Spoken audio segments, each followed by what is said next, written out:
Hello बच्चों, आज की इस वीडियो में आपको विस्थापन अपक्रिया के बारे में आगे बताने वाले हैं। इससे पहले वाली वीडियो में मैंने बहुत सारी चीज़ें बताई। अगर आपने वो वीडियो नहीं देखी है तो आप आई बटन पर वो वीडियो पा सकते हैं या फिर डिस्क्रिप्शन में आप लिंक पा सकते हैं, वहाँ से जाके वो वीडियो देख लीजिए। इस वीडियो में आपको विस्थापन अपक्रिया क्या होती है, विस्थापन अपक्रिया के एग्जाम्पल्स और सारी चीज़ें आपको इस वीडियो में समझने को मिलेगी। तो ये वीडियो लास्ट तक देखना आपकी जिम्मेदारी है। और आप समझना चाहते हैं विस्थापन अपक्रिया पूरी तरह से, केमिस्ट्री में आपका जो साइंस है उसे पूरी तरह से समझना चाहते हैं, तो गारंटी देता हूँ, 100% गारंटी देता हूँ कि यहाँ से ही आप पूरा समझ जाएंगे। तो इसमें कोई दो राय नहीं है, जाहिर सी बात है। आप इसको अगर लास्ट तक देखते हैं, ये वीडियो आप लास्ट तक देखते हैं, तो यहाँ से आप पूरा समझ कर जाएंगे।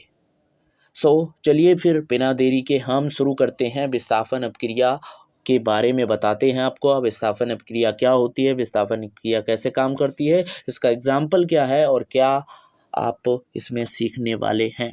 तो सबसे पहले हम जानते हैं कि विस्थापन अपक्रिया क्या होती है। विस्थापन अपक्रिया को हम अंग्रेजी में क्या कहते हैं, डिस्प्लेसमेंट रिएक्शन।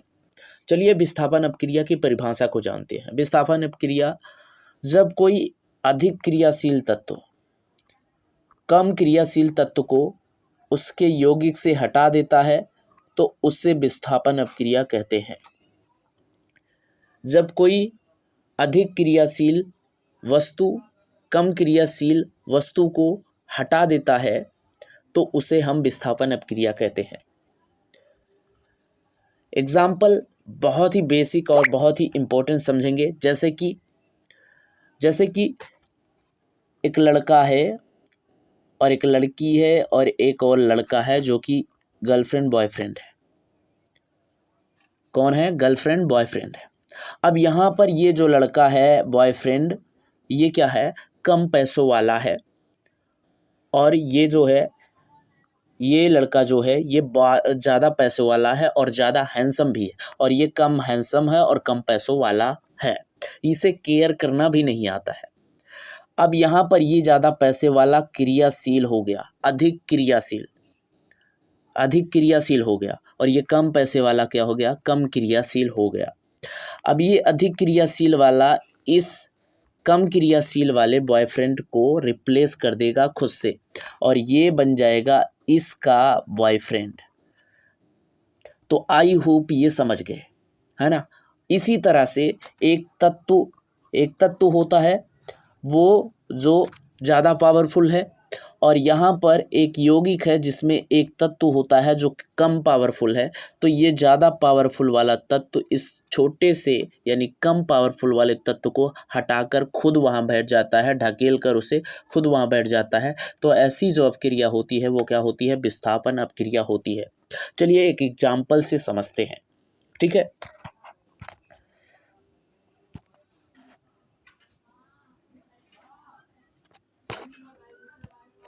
ये रहा विस्थापन अपक्रिया का एक एग्जाम्पल।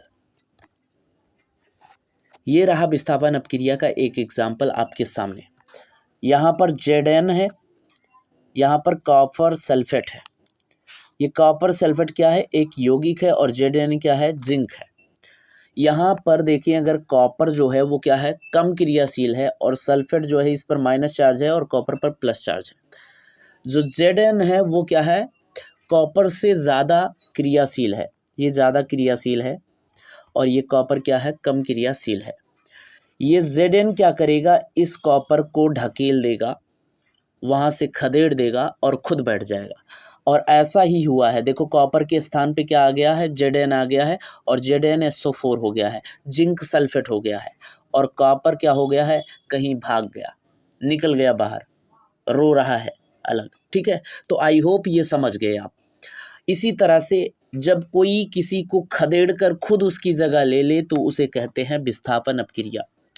सबका फार्मूला समझ गए, एग्जाम्पल समझ गए, अब ये समीकरण भी समझ गए आप। तो आप इसे क्या करेंगे, नोट कर लेंगे अपने कॉपी में, क्योंकि ये फार्मूला और ये समीकरण इम्पोर्टेंट है। ओके, चलिए फिर इसके बाद हम एक और अपक्रिया समझते हैं जिसका नाम है दोहरा विस्थापन अपक्रिया। क्या नाम है, दोहरा विस्थापन अपक्रिया। दोहरा विस्थापन अपक्रिया क्या होती है? इसे अंग्रेजी में क्या कहते हैं? Double displacement reaction. Double displacement reaction कहते हैं। क्या कहते हैं? डबल डिस्प्लेसमेंट रिएक्शन कहते हैं। जब दो यौगिक आपस में अपने आयन बदलते हैं, जब दो यौगिक आपस में अपने आयन बदलते हैं और एक नया अवक्षेप बनते हैं तो उसे दोहरा विस्थापन अपक्रिया कहते हैं। अरे भाई, अदला बदली कर लेना। क्या कर लेना? अदला बदली कर लेना। जैसे कि एक बच्चा है, एक स्टूडेंट है और एक स्टूडेंट है। इसके पास क्या है? दो अलग अलग कहानियों की बुक है और इसके पास दो अलग अलग साइंस की बुक है। तो ये क्या कहता है? ये कहता है तुम मेरी एक कहानी की बुक ले लो और ये कहता है तुम मेरी एक साइंस की बुक ले लो। अब यहाँ पर क्या हो गया? दोनों अदला बदली कर लिए, एक दूसरे से अदला बदली कर लिए और इसी अदला बदली को हम क्या कहते हैं? दोहरा विस्थापन अपक्रिया। इसमें क्या होता है? जो निगेटिव चार्ज होता है वो प्लस चार्ज के साथ चला जाता है, जो प्लस चार्ज होता है वो निगेटिव चार्ज के साथ चला जाता है। एग्जाम्पल से और बेहतर समझ जाओगे। चलिए एग्जाम्पल लेते हैं। यहाँ पर देखो, ये हमारे सामने एक एग्जाम्पल है, ठीक है। इसमें क्या है? सोडियम बाई सल्फेट है और फिर उसके बाद बेरियम क्लोराइड है। इन दोनों को क्या किया गया? मिलाया गया। तो इनके सोडियम पर क्या है? प्लस चार्ज है और सल्फर पर क्या है? माइनस चार्ज है। और यहाँ बेरियम पर प्लस चार्ज है और क्लोराइड पर माइनस चार्ज है। यहाँ पर क्या होगा? जो प्लस है वो माइनस वाले के साथ जाएगा और जो माइनस है वो प्लस वाले के साथ जाएगा और नया अवक्षेप बन जाएगा, ठीक है। तो यही चीज़ें होती है। जैसे चुंबक में क्या होता है? चुंबक में प्लस माइनस आकर्षित करते हैं और यहाँ पर तत्व क्या हो गया? उससे ज़्यादा अगर एक्टिव है, उससे ज़्यादा क्रियाशील है तो अदला बदली हो जाएंगे, जाहिर सी बात है, ठीक है। तो इसी वजह से यहाँ पर ये प्लस वाला इस माइनस वाले के साथ चला जाएगा और ये जो है तुम्हारा माइनस वाला इस प्लस वाले के साथ चला जाएगा और फिर बनेगा एक नया अवक्षेप। जैसे कि बन गया, देखो यह Na के साथ Cl आ गया तो क्या बना? NaCl। और यहाँ पर बेरियम के साथ क्या आ गया? यहाँ पर बेरियम के साथ क्या आ गया? बेरियम के साथ आ गया सल्फेट, तो बेरियम सल्फेट बन गया और NaCl बन गया। अब यहाँ पर ये पूरी तरह से अदला बदली हो चुका है। तो इसी को हम क्या कहते हैं? दोहरा विस्थापन अपक्रिया। आई होप आप ये समझ गए होंगे। फार्मूला और ये समीकरण आपको उदाहरण के लिए याद रखना है, ठीक है।